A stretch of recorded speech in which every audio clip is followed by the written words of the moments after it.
में गवर्नर के घर पे पथराव हो जाता था, गोलीबारी हो जाती थी, आपको डर नहीं लगा कभी? तो उन्होंने कहा जी बाहर गोलीबारी हो रही है, और वो करीब 1.5 घंटा चली आपके घर के बाहर? मेरे घर के बाहर। आपको थोड़ा बहुत तो डर लगा ही होगा ना, बाहर घर के बाहर गोलियां चल रही हैं ऐसी। जितनी देर होगी इसका हल ढूंढने में उतनी हिंसा भड़केगी। प्राइम मिनिस्टर क्यों नहीं जाते? आपको क्या लगता है जाना चाहिए था प्राइम मिनिस्टर को? प्रधानमंत्री बोलते नहीं है, मतलब हमारे शरीर का कोई पार्ट हो और उस पर हम लोग खामोश बैठे रहें, तो उनकी चुप्पी भी बड़ा कभी भी चौंका देती है लोगों को कि बोलते क्यों नहीं, जाते क्यों नहीं। मणिपुर चलता रहता है और पूरी दुनिया उसको देखती रहती है। आपको क्या लगता है राष्ट्रीय मीडिया में मणिपुर की चर्चाएं क्यों नहीं होती? सनी देओल की पिक्चर आई थी, तारीख पर तारीख, तारीख पर तारीख। हाँ। आप लोगों पे भी सवाल खड़े हो जाते हैं कि आप लोग तारीखें बहुत देते रहते थे। उस समय तक मणिपुर जब आपकी नियुक्ति हुई थी, कैसे हालात थे मणिपुर के? कारण क्या है, क्यों जला मणिपुर? आपसे ज़्यादा बेहतर कोई नहीं समझ सकता, क्योंकि आपके पास सारी इंटरनल रिपोर्ट थी। तो क्या सरकार चाहती थी वहाँ हिंसा बढ़ती रहे? करीब 8-8.5 हजार बंदूकें मणिपुर में घूम रही हैं, वेपन्स दिए गए हैं, बंदूकें दी गई हैं, हाथ गोले दिए गए हैं, वो शायद मणिपुर पुलिस ने दिए हैं संतोष पर। मणिपुर का एक वीडियो दिल दहला गया था, लोगों के आंखों में आंसू आ गए थे। नग्न करके महिलाओं को घुमाया जा रहा था और फिर पता चला, एक बयान आया कि ना जाने कितनी महिलाएं ऐसी मिली नहीं है, उनकी हत्या कर दी गई और संग बलात्कार कर दिया गया। मणिपुर के लिए सिर्फ एक ही रास्ता रह गया है। वहां पर जो हालात हैं वहां पर कोई सेफ नहीं है। आपको लूट लिया जाएगा, ठीक है, और आप अपनी जान भी गंवा सकते हैं। कोई सरकार नाम की कोई चीज़ ही नहीं है फिर तो, मतलब। इम्फाल वेस्ट के बॉर्डर पर ड्रोन से बम गिराए गए।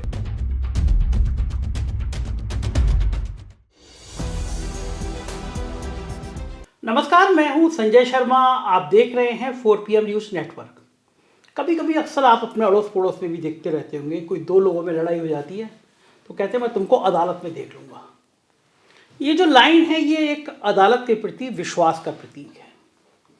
लोगों का मानना है, उनके दिल और दिमाग में है कि अदालत एक ऐसी जगह है जहाँ से हमको न्याय मिलेगा। ये बात दीगर है कि देश में जिस तरह सभी संवैधानिक संस्थाओं का हनन हो रहा है, तो मामला अदालतों तक भी जा पहुंचा है। लेकिन इस बीच में हाई कोर्ट हो, सुप्रीम कोर्ट हो, कुछ जज ऐसे आए हैं जिनकी आवाज़ों ने, जिनके फैसलों ने देश में एक विश्वास पैदा किया है। लगता है कि ये न्याय की मूर्ति जहाँ पे है, ये न्याय का देवता जहाँ पे है, वो हमको न्याय देगा, समाज में बराबरी की बात करेंगे। और मैंने अभी तक किसी भी हाई कोर्ट के चीफ जस्टिस का इंटरव्यू नहीं किया। जजों के लेके एक धारणा रहती है, यार जज बड़े खतरनाक होते हैं, जजों से डर लगता है आम आदमी को, थोड़ा जजों से दूर रहने का मन करता है, जज भी अपने आसपास नहीं आने देते हैं। लेकिन इसी बीच में मणिपुर जल उठा, देश का एक हिस्सा जलने लगा और पूरी दुनिया में उस पर बात होने लगी। मणिपुर हिंसा को अब तो सालों बीत रहे हैं, लेकिन मणिपुर की हिंसा थमने का नाम नहीं ले रही। दो समुदाय के बीच में हुआ संघर्ष खूनी संघर्ष बन गया और एक राज्य में बहुत विकराल स्थिति पैदा हो गई। तब वहाँ के कुछ फैसलों में एक नाम आया, सिद्धार्थ मृदुल का। वो मणिपुर के हाई कोर्ट के चीफ जस्टिस थे और उन्होंने मणिपुर के जलते हुए मणिपुर में कुछ ऐसे कदम उठाए जिससे मणिपुर के कुछ हालात सुधर सके। उसके बाद भी उनकी क्रांति की आवाज़ें बहुत दूर तक गईं। मणिपुर कैसे शांत हो, इसकी कुछ बातें भी उनसे की गई। हाँ, मेरा सौभाग्य है कि मैं एक ऐसे क्रांतिकारी हाई कोर्ट के चीफ जस्टिस रहे हैं, अभी कुछ दिन पहले ही वो रिटायर हुए हैं, सिद्धार्थ मृदुल जी, उनके साथ हूँ। सिद्धार्थ जी, बहुत बहुत शुक्रिया आपका। नमस्कार। मैंने जैसे बताया ना, मुझे हाई कोर्ट के जजों से बहुत डर लगता था, लेकिन आपसे बातचीत पर लगे नहीं, आप वैसे उतने ज़्यादा डराने वाले टाइप के जज नहीं, उत्तेजित होना नहीं चाहिए। और हाई कोर्ट के जजों के बारे में ये शायद गलतफहमी है। हम भी आपकी तरह आम नागरिक हैं, हमारा दिल भी देश, दुनिया और लोगों के लिए धड़कता है। और जो आपने इज्जत अफजाई की है उसके लिए भी शुक्रिया। बहुत खुशी हुई आपसे मुलाकात करने पर। सिद्धार्थ जी, मैं गूगल पे सर्च कर रहा था, तभी सर्च कर रहा था जब आप मणिपुर में थे। तो मैं, चूँकि एक तो चीज़ें ऐसी आई थी मणिपुर में, हम लोग सवाल भी करते थे, यार मणिपुर जल रहा है, कोर्ट क्या कर रहा है, सुप्रीम कोर्ट क्या कर रहा है, हाई कोर्ट क्या कर रहा है। तब फैसले याद आए थे और एक बड़ा चर्चित फैसला था। हम तो उस समय में राजनीति को समझने की कोशिश कर रहे थे। ओम प्रकाश चौटाला जी की सज़ा, उससे आपका लिंक आया जी, कि वो सज़ा भी शायद ओम प्रकाश चौटाला जी अब तो इस दुनिया में नहीं रहे, वो सज़ा भी आपने ही दी थी। वो बड़ा चर्चित कांड हुआ था ना उसमें। कितने साल की सज़ा हुई थी उसमें? उसमें 10 साल की सज़ा हुई थी। अच्छा। ओम प्रकाश चौटाला जी और उनके साथ जो सहयोगी थे, 4 सहयोगी, उनको 10 साल की हुई थी। और कुछ टीचर्स थे क्योंकि वो नियुक्ति के बारे में था और 3,206 नियुक्तियां की थी टीचर्स की, प्राइमरी टीचर्स की, जूनियर बेसिक टीचर्स की। तो उस नियुक्ति में कुछ घोटाला था, तो उन्हें 10 साल की सज़ा मिली थी। मैंने उसकी अपील सुनी थी। आपने अपील सुनी थी। बताइए, एक दौर ऐसा है कि देश में व्यापक घोटाला हो जाता है, देश का सबसे बड़ा नौकरी का घोटाला हो जाता है, आज तक पता ही नहीं चलता। जी राजनेताओं का कहीं ना कहीं इन्वॉल्वमेंट आते ही आता है, और अब तो हम हर महीने 2 महीने में सुनते हैं पेपर लीक, नौकरी में घोटाले। जी सजाएं देने में बहुत प्रक्रिया लग जाती है। नौकरी एक ऐसा सवाल है जब बेरोजगारों के दिल दिमाग दर्द से रहता है। तो इस तरह के नौकरी वाले जो घोटाले हैं उनमें जल्दी जल्दी सज़ा क्यों नहीं हो पाती है, जल्दी जल्दी बातचीत क्यों नहीं हो पाती है? इसके काफ़ी काफ़ी कारण हो सकते हैं। एक तो कोई भी मुकदमा, सबसे पहले तो उसकी इंफॉर्मेशन कब मिलती है पुलिस को, कंप्लेंट कब होती है, इन्वेस्टिगेशन में कितना समय होता है, इन्वेस्टिगेशन निष्पक्ष है या नहीं, और जब तक मामला कचहरी पहुंचता है कुछ समय निकल गया होता है। इन मुकदमों में सुप्रीम कोर्ट ने निर्देश ये दिए हुए हैं कि जिनमें MP, MLA, ministers, elected representatives हैं जो लोगों के, उनके खिलाफ जो मुकदमे हैं वो ज़रा एक्सपर्टाइट करने चाहिए, और वो हो भी रहा है। पर कोर्टों में मुकदमे इतने ज़्यादा हो गए तादाद में, और जजों की नियुक्ति नहीं हो पा रही, तो कुछ समय लग ही जाता है।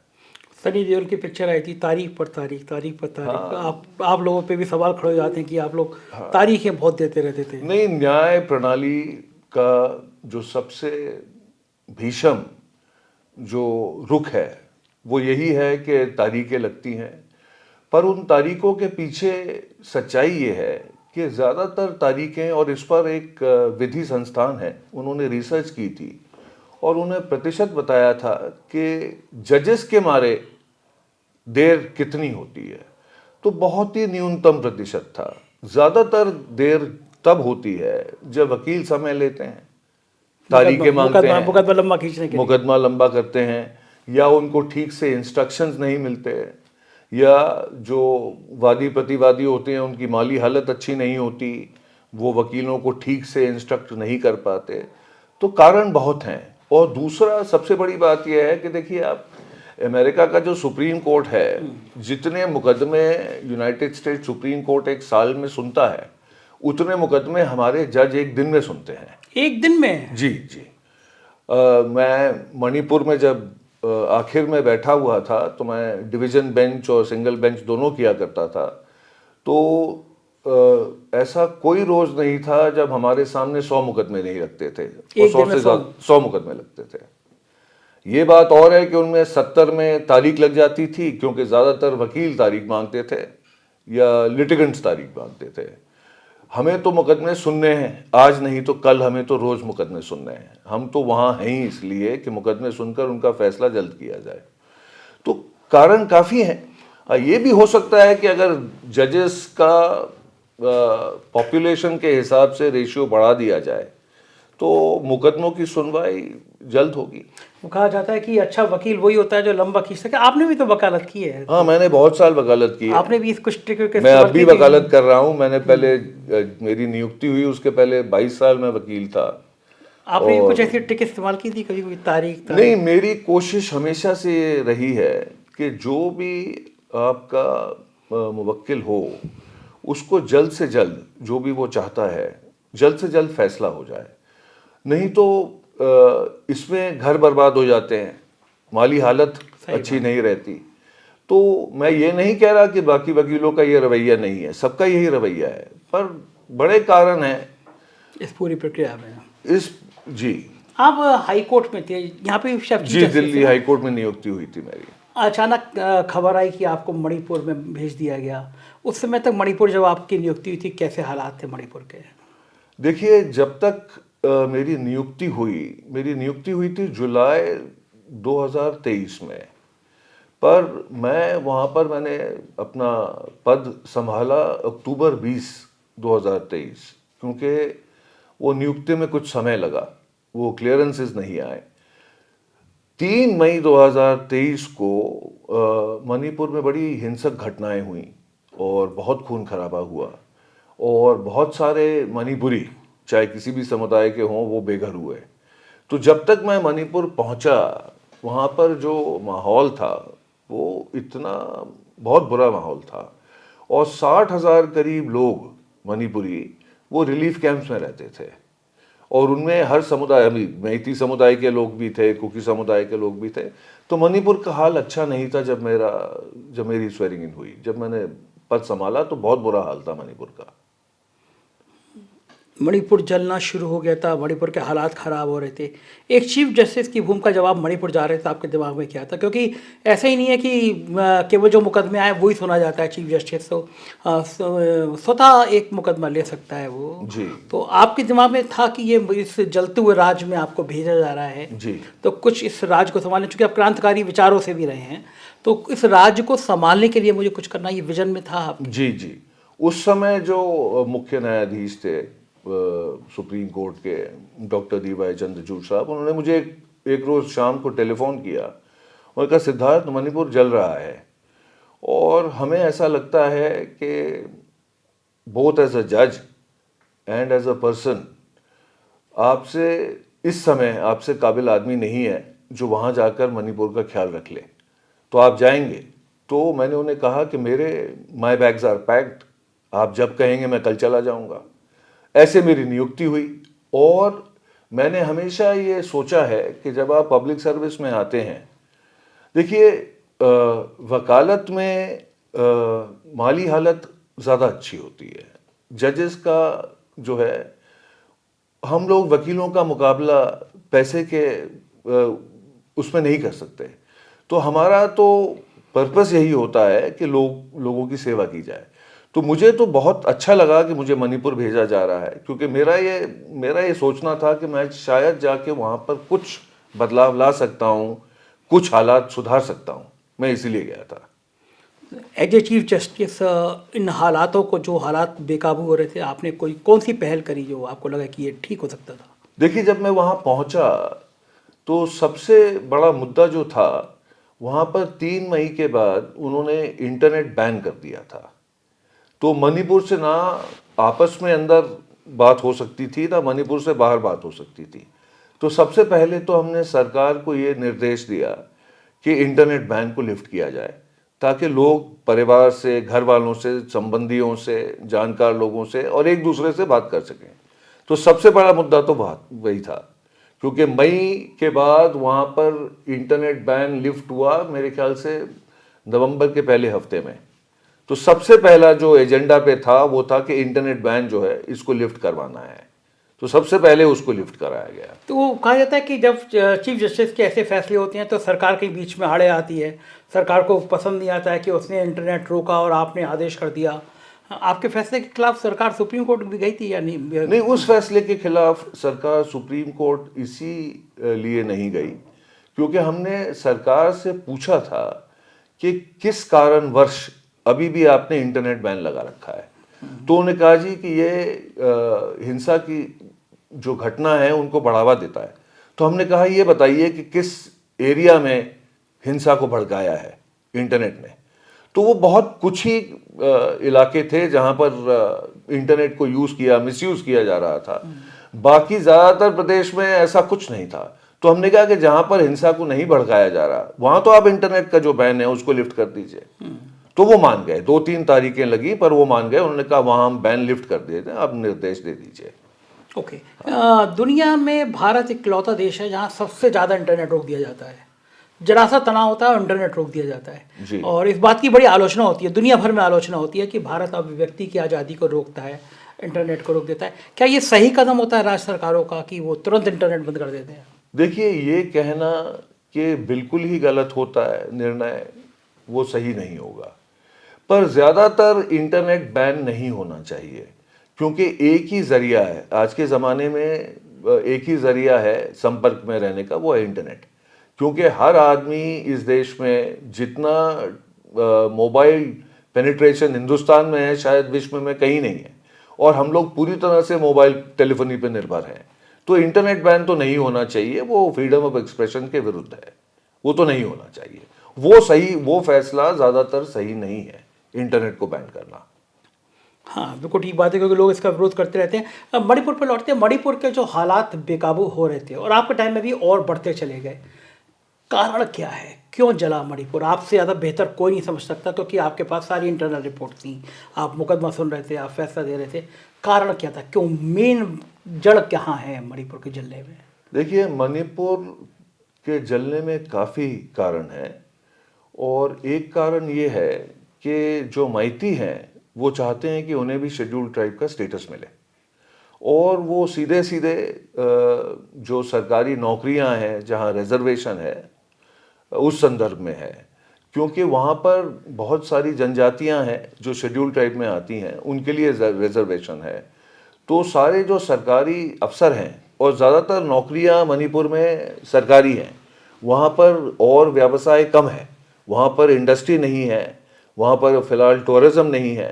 तो ज़्यादातर नौकरियाँ जो चाहते हैं उन्हें सरकार की तरफ देखना पड़ता है, और उसमें क्योंकि रिजर्वेशन है शेड्यूल्ड ट्राइब्स के लिए, जिनमें कुकी समुदाय भी है, तो मैती ये चाहते हैं कि उनको भी शेड्यूल्ड ट्राइब में शामिल किया जाए। तो एक तो ये कारण है जिसके मारे इनके बीच में आपस में मतभेद हैं।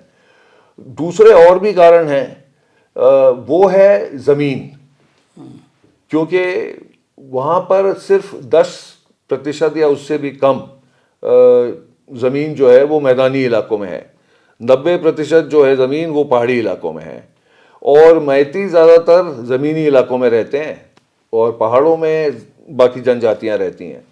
तो जो उन जनजातियों का मानना ये है कि वो जो ज़मीन है पहाड़ों की, वो पुश्तैनी उन्हीं की है, और उस ज़मीन में मैती जो है वो ज़मीन खरीद नहीं सकते। पर मैतियों का ये कहना है कि हम 50% हैं आबादी के, और हम 10% इलाके में रहते हैं, और उस इलाके में भी कुकी समुदाय के लोग और बाकी जो जनजातियां हैं वो आके ज़मीन खरीद सकते हैं, पर हम पहाड़ों में ज़मीन नहीं खरीद सकते। तो उन्हें लगता है कि उनके साथ ये जो है अन्याय किया जा रहा है, उनका मानना ये है। ये एक कारण है। और कारण ये है कि मणिपुर बिल्कुल म्यांमार से लगा हुआ है, और सरहद पार जो हालात हैं उसका मणिपुर पे बहुत असर पड़ रहा है, और बुरा असर पड़ रहा है, क्योंकि वहाँ से जो शरणार्थी हैं वो काफ़ी आ रहे हैं अंदर हमारे यहाँ। हमारे क्या था कि एक सरकार ने फ्री मूवमेंट रजीम बनाई थी। उस रजीम के तहत 16 किलोमीटर दोनों तरफ हिंदुस्तान में, मणिपुर, मिजोरम, नागालैंड में 16 किलोमीटर वहाँ के लोग आ सकते हैं। अच्छा। और भारतीय जो हैं वो उस तरफ जा सकते हैं बर्मा में। उसे फ्री मूवमेंट रजीम कहते हैं। तो उसकी सस्पेंशन मांगी जा रही है। उसकी सस्पेंशन का भी सबने, वहाँ के जो समुदाय हैं, पहाड़ी समुदाय, जनजातियां जो है, उन्होंने बहुत कसकर विरोध किया है। वो नहीं चाहते। वो नहीं चाहते, क्योंकि उनके रिश्तेदार जो हैं वो सरहद के दोनों तरफ रहते हैं। हाँ, इधर भी और उधर भी। तो वो नहीं चाहते कि वो एफएमआर को सस्पेंड किया जाए। और सस्पेंड करने पीछे कारण क्या है? सस्पेंड करने के पीछे कारण यह था कि वहां से कहा जाता है, सरकार का मानना यह है कि शरणार्थियों के अलावा वहां से बड़े उग्रवादी तत्व आ रहे हैं म्यांमार से, जो यहाँ आते हैं, बस जाते हैं, और यहाँ पर फिर उग्रवादी जितना यहाँ पर हो रहा है उग्रवाद, वो उनके मारे है। तो ये जो झगड़े चल रहे थे, खास तौर से जो जमीन के झगड़े चल रहे थे, हाई कोर्ट एक खुद क्यों एक पहल नहीं कर पाया कि जल्दी से इसको निपटा दिया जाए? आप जैसा तीसरा जज भी। देखिए, हमने कोशिश की कि इस मसले को, इसकी सुनवाई हो, पर किसी कारणवश तैयारी नहीं थी सरकार की तरफ से। आपने पहल करने की शुरुआत करने की कोशिश की? इस मुकदमे को हमने काफी बार सुनने की कोशिश की। ये फुल बेंच थी मणिपुर हाई कोर्ट की, जो हमने एकत्रित की, ताकि मणिपुर में जब मैं वहां पर मुख्य न्यायाधीश था, सिर्फ 4 जज थे, और ये खंडपीठ जो थी 3 जजेस की थी। तो हमने 4-5 सुनवाई भी की, पर उसमें कोई बहस नहीं हो पाई, पहल नहीं हो पाई। कारण क्या था इसका, क्यों नहीं हो पाई? वो तैयार नहीं थे, सरकार तैयार नहीं थी। इस मुकदमे को बहस करने कोई भी तैयार नहीं था उस। तो ये इससे ज़्यादा मृदुल जी, शांति का कौन सा बेहतर उपाय हो सकता था कि हाई कोर्ट ने एक फुल बेंच बना दी कि हम इस मसले का निपटारा करेंगे, सही तथ्य करेंगे, और सरकार राजी नहीं हुई? तो क्या सरकार चाहती थी वहाँ हिंसा बढ़ती रहे? नहीं, सरकार की सोच ये भी हो सकती है कि ये ऐसा मुद्दा था जिससे वहां पर हिंसा और भड़क सकती है। इस मुद्दे के स्थायी हल से। इस फैसले से जो भी फैसला होगा कि जमीन उन जनजातियों की है जो पहाड़ों में रहते हैं, या मणिपुर के हर जो नागरिक है उसको उसकी है, इस मुद्दे का जो जो भी नतीजा होगा उससे लॉ एंड ऑर्डर पे फर्क पड़ सकता है, ये सरकार का मानना था मेरे हिसाब से। लेकिन आप बताइए ना कि आज 1.5-2 साल हो गया, मणिपुर की हिंसा रुक नहीं रही है। अभी 3 दिन पहले वहाँ फोर्सेज फिर हमला हुआ। तो आप किसी एक फैसले को इसलिए नहीं होने देंगे कि हिंसा भड़क जाएगी। अयोध्या का मामला सामने है, लोग कहते थे चाहे हिंदुओं के पक्ष में आ गया या मुसलमानों के पक्ष में आ गया हिंसा भड़केगी, लेकिन फैसला हुआ कोई हिंसा नहीं भड़की। कोई एक समस्या किसी राज्य में चल रही है तो जमीन किसकी है, किसके हक है, ये तो कभी ना कभी तो फैसला होगा ही होगा। होना चाहिए। केवल इस आशंका में कि हिंसा भड़क जाएगी, सरकार बहस ना करे, आपको लगता है कि कुछ और गेम प्लान चल रहा था मणिपुर के अंदर राजनेताओं का? देखिए, मेरे हिसाब से मणिपुर में पिछले कुछ दिनों पहले तक ये क्लियर नहीं था कि सरकार कौन चला रहा है। वहाँ जो सरकार बनी है मणिपुर की, वो सरकार चला रही है जो लोगों के प्रतिनिधि हैं, इलेक्टेड गवर्नमेंट जो है वो चला रही है, या केंद्र सरकार चला रही है। तो मणिपुर चला कौन रहा है? ये फीडबैक था आपके पास में कि राज्य चला रहा है या केंद्र चला रहा है? आप जैसा चीफ जस्टिस भी कह रहा है, ये बड़ी गंभीर बात है ये। देखिए, वहाँ जो कॉन्स्टिट्यूशनल मशीनरी है उसकी काफी क्षति हुई है, और वो इस तरीके से हुई है कि वहाँ पर 60,000 मणिपुरी जो हैं वो रिलीफ कैंप में रहते हैं, अपने ही प्रदेश में शरणार्थी हैं। वो सब अपने घर जाना चाहते हैं। जितने कुकी इलाकों में रहते हैं, बहुल इलाकों में, उनमें से कुछ मैती इलाकों में भी रहते थे, तो उनको उनके घर से निकाल दिया गया, उनके घर जला दिए गए, तो वो अपने घर लौटना चाहते हैं। और ऐसे ही जितने मैती पहाड़ों में रहते थे और अपना काम करते थे, वो अपने घर लौटना चाहते हैं पहाड़ों में। तो जब तक शांति बहाल ना की जाए वो अपने घर नहीं लौट सकते। अब इस वातावरण में हर आदमी के पास, जो मणिपुर की सबसे बड़ी और ज्वलनशील जो मुद्दा है वहां पर, वो ये है कि करीब 8-8.5 हजार बंदूकें मणिपुर में घूम रही हैं। मतलब 8.5 हजार बंदूकें जो मणिपुर राइफल से लूट ली हैं लोगों ने। 8.5 हजार बंदूकें, और बड़े सोफिस्टिकेटेड वेपन्स हैं जो लूट लिए गए हैं। उस पर भी काफी विवाद है कि लूट लिए गए हैं या दे दिए गए हैं। तो ये विवाद भी है कि फोर्स ने अपने वेपन्स किसी को दे दिए हैं। ये देखिए, ऐसा है कि कहा यह जाता है कि मैं आपको इसका मुझे आपको बताना पड़ेगा कि जो मैती समुदाय के लोग हैं वो कहते हैं कि जो कुकी समुदाय के लोग हैं उनके साथ आसाम राइफल्स हैं, और पक्षपात के आरोप लगाते हैं वो कि आसाम राइफल्स कुकी समुदाय के लोगों का साथ देती है। और इसी तरह कुकी समुदाय के लोगों का जो आरोप है वो ये है कि जो मणिपुर पुलिस है वो जो मैती समुदाय के लोग हैं उनसे मिली भी है। और कुकी समुदाय के लोगों का मानना यह है कि जो मैती समुदाय के लोग हैं, और अब कुछ उनमें भी उग्रवादी ग्रुप्स हैं, उनको जितने वेपन्स दिए गए हैं, बंदूकें दी गई हैं, हाथ गोले दिए गए हैं, सोफिस्टिकेटेड वेपन्स दिए गए हैं, वो शायद मणिपुर पुलिस ने दिए हैं। Oh my God.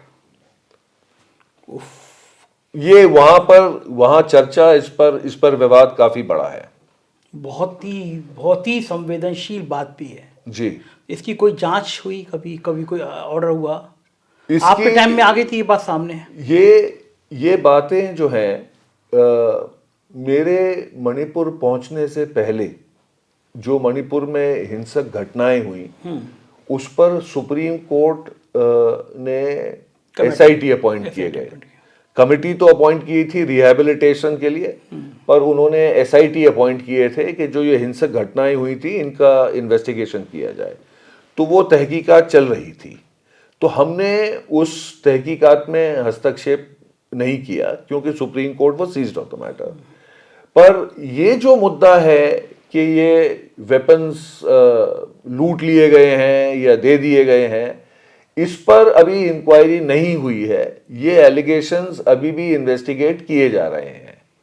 लेकिन सिद्धार्थ जी, फिर वही सवाल आता है कि तारीख पर तारीख एसआईटी बनी, सुप्रीम कोर्ट के आदेश से बनी, राज अभी भी जल रहा है। और हमने ऐसी तमाम एसआईटी देखी हैं जो बन जाती हैं और फिर वो चलती रहती हैं, महीनों सालों चलती रहती हैं।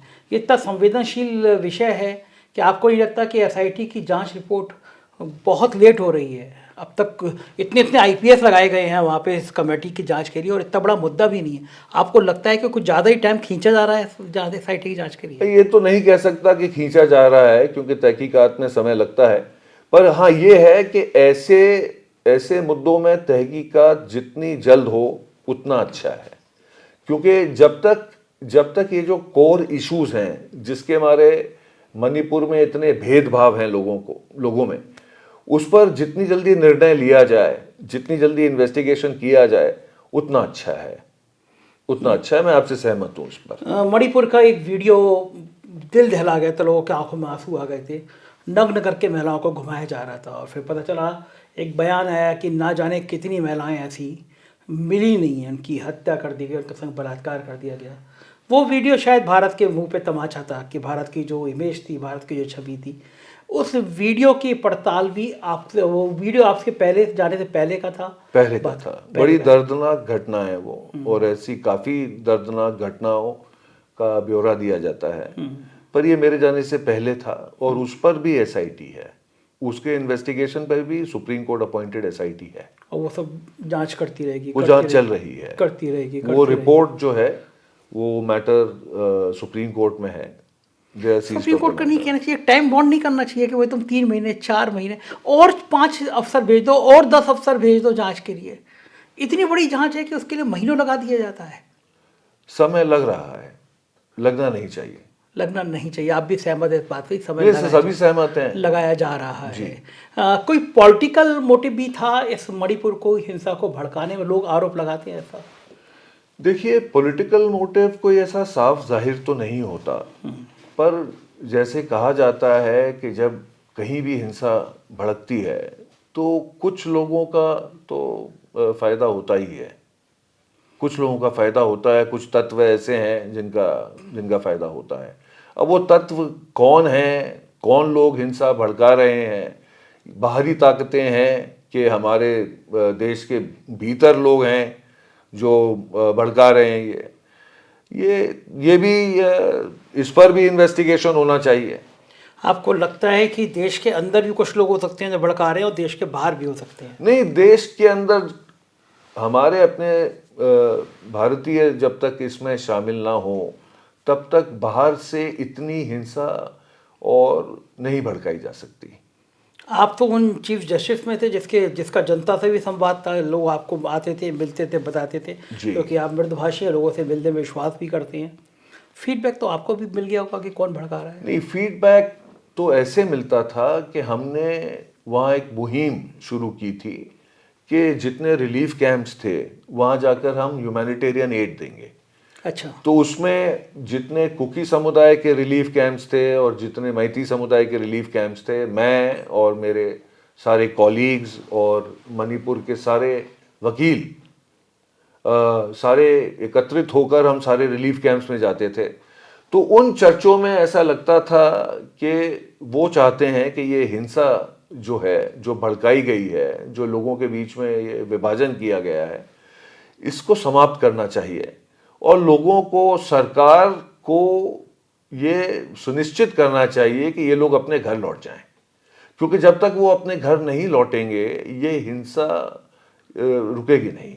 ये मेरा भी मानना है कि जब तक वो अपने घर नहीं लौटेंगे ये हिंसा खत्म नहीं होगी। लोगों का कहना ये कि वहाँ पे राष्ट्रपति शासन लगना ही चाहिए था। जो हालात हैं, छोटी छोटी सी बातों में सरकारें इधर से उधर हो जाती हैं, वहाँ क्या लगना चाहिए था राष्ट्रपति शासन या नहीं लगना चाहिए था? देखिए, जहाँ तक अब आप देखें कि वहाँ पर जो गवर्नर हैं, वो जो जिनकी नियुक्ति हाल ही में हुई है, वो पहले होम सेक्रेटरी थे। तो उनसे बेहतर कोई नहीं जानता कि मणिपुर के हाल क्या है। और वहाँ पर मई 2023 के हिंसक घटनाओं के बाद सिक्योरिटी एडवाइज़र जो गए थे, कुलदीप सिंह जी, वो भी पहले डीजीपी रह चुके हैं। तो उन्हें सिक्योरिटी एडवाइज़र केंद्र ने इसलिए भेजा था कि वो ये जो हिंसक घटनाएं इन पर नियंत्रण पालें। उन्हें भी अब वहाँ पर 19-20 महीने हो गए हैं। और डीजीपी जो हैं पुलिस के, उन्हें भी बाहर से लाया गया था, क्योंकि तब तक वहाँ पर जो डीजीपी और एडीजीपी थे वो ज़्यादातर कुकी समुदाय के थे। तो निष्पक्ष काम करवाने के लिए डीजीपी भी बाहर से लाए गए थे, जो मणिपुर काडर के शायद नहीं थे। इस सब से साफ जाहिर है कि केंद्रीय सरकार ने वहाँ पर कोशिश ये की थी कि निष्पक्ष तरीके से सरकार चलाई जाए, क्योंकि जो वहाँ के मुख्यमंत्री हैं एन बीरेन सिंह जी, उन पर कुकी समुदाय के लोगों ने काफ़ी आरोप लगाए हैं कि वो भी पक्षपात में हैं वो, और वो मैती समुदाय को के प्रतिनिधि ज़्यादा हैं और मणिपुर के लोगों के प्रतिनिधि कम हैं। बल्कि इनके अपनी सरकार के एमएलएज ने इस्तीफा देने को कहा था।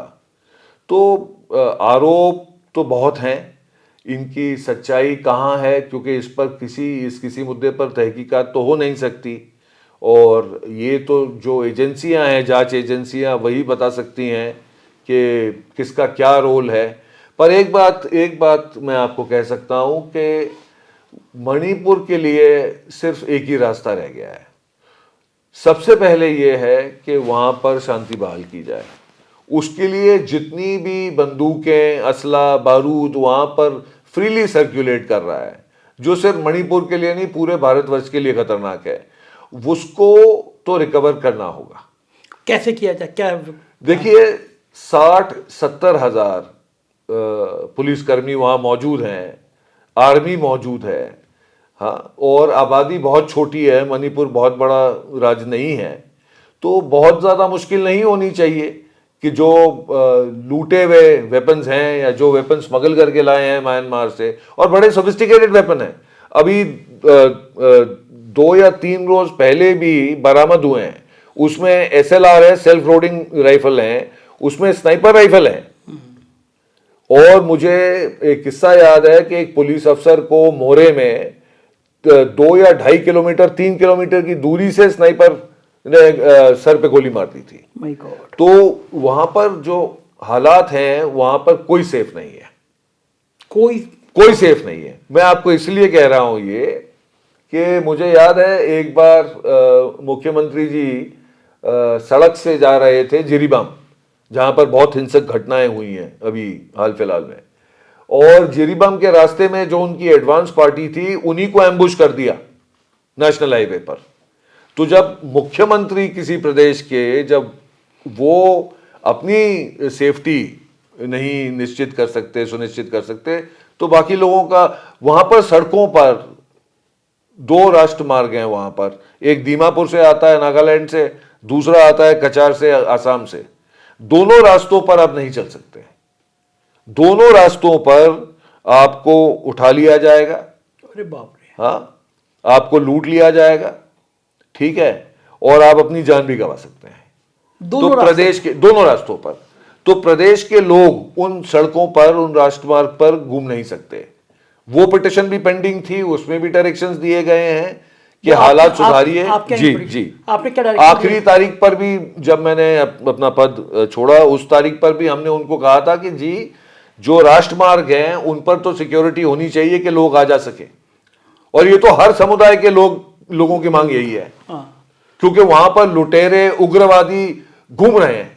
तो कोई सरकार नाम की कोई चीज ही नहीं है फिर, तो मतलब रोक नहीं पा रही उन लोगों को। तो जंगल राज का जो शब्द है वो तो यही होता होगा। जो इस तरीके से हिंसा हो रही है मणिपुर में, अब आप you can draw your own conclusions. जिस तरीके से हिंसा रुकने का नाम नहीं ले रही, इतने पुलिसकर्मी फौज होने के बावजूद हिंसा रुक नहीं रही। अभी 2 ही दिन पहले फिर इम्फाल वेस्ट के बॉर्डर पर ड्रोन से बम गिराए गए, और जो बम गिराए गए वो मणिपुर पुलिस के पिकेट के पास गिराए गए, उनसे 10 फुट 6 फुट दूर गिराए गए। तो पर उम्मीद ये है कि नए राज्यपाल जो हैं, और अब तो सेना के जो चीफ हैं उन्होंने भी कहा है कि हम एरिया डोमिनेशन कर रहे हैं और हम ये जितने आर्म्स हैं इनको रिकवर करेंगे और शांति बहाल करेंगे। तो उम्मीद है। इस हिंसा के बीच में गवर्नर के घर पे पथराव हो जाता था, गोलीबारी हो जाती थी, आपको डर नहीं लगा कभी? मेरे घर के बाहर एक बार शाम को, और वहाँ अंधेरा जल्दी हो जाता है, करीब 6 बजे आवाज़ें सुनाई दी जैसे पटाखे छूट रहे हैं।